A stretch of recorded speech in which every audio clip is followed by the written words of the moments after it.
This Good Morning Northwest Morning Sprint is brought to you by Bill's Heating and Air Conditioning. All right, 6:53. Let's get you ready to take on your Monday here in the morning sprint. Got Mark Peterson here with possible rain in the forecast for today. And there are 2 new road construction projects starting today. Let's go live to Sydney Charles. She is live in Rathdrum right now. That's right. 2 new construction projects begin today in North Idaho. I'll tell you how they'll affect your morning commute. We start with Rathdrum, where construction crews will work on adding a center turn lane on Highway 53. The Idaho Department of Transportation says adding a center turn lane will help improve safety. All lanes will remain open during construction, but the speed limit on the highway will be reduced to 25 miles per hour. Now, crews in Post Falls are working to upgrade the I-90 and Highway 41 interchange. This will impact drivers on Celtice Way. Only 1 eastbound lane on Celtice Way will be open between Herbon Place and Ross Point Road, and 2 westbound lanes will be open on those same roads. For more details on the Post Falls construction project, head to KXLY.com. All right, Sydney, thank you. Investigators say the Parkway fire burning near Post Falls was caused by an unattended campfire. Idaho State Police originally believed this fire was intentionally started, but take a look at your screen here. This is what the State Fire Marshal's office discovered yesterday. You can see what originally were the building blocks of a campfire, which ended up sparking the 80-acre wildfire that prompted an urgent response from fire crews. That fire is now 50% contained. All right, good morning, everybody. In our first alert weather, we're sitting at 62 degrees. Cloud cover. We don't have the winds yet, but we will feel them as we look at Doppler radar. And again, we have a thunder cell that continues to make its way south down 395 and now heading just west of Deer Park.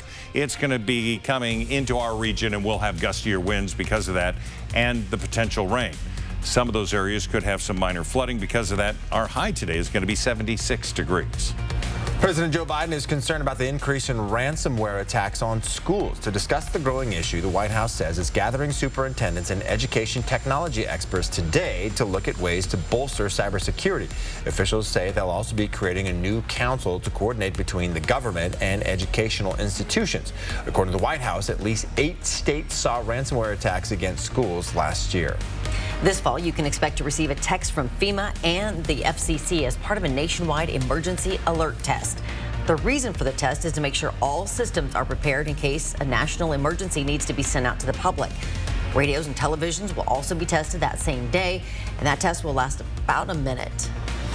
A man was arrested for burglary and other charges in Spokane Valley over the weekend. According to the Spokane County Sheriff's Office, deputies responded to a reported burglary near East 3rd and South Pines at about 10 o'clock Saturday morning. Victims of the reported burglary say a man smashed a window, entered a building, and stole several $1,000s worth of tools and property. An hour later, 2 deputies on bike patrol found that man and recovered several of the items. The suspect, 45-year-old Brian Olson, was arrested and booked into the Spokane County Jail. A welfare check on a homeless man in Whitman County led to a big fentanyl bust.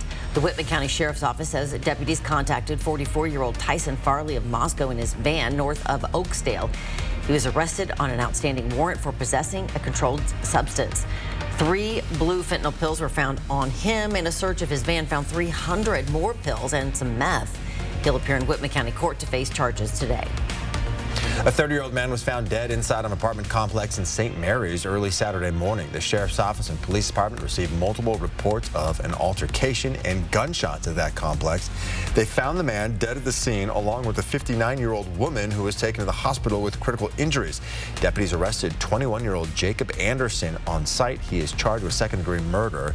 The Sheriff's Office says more charges may still be coming. All right, we will get a final check of the weather and tell you if any more rain might be heading our way with Mark Peterson after this break.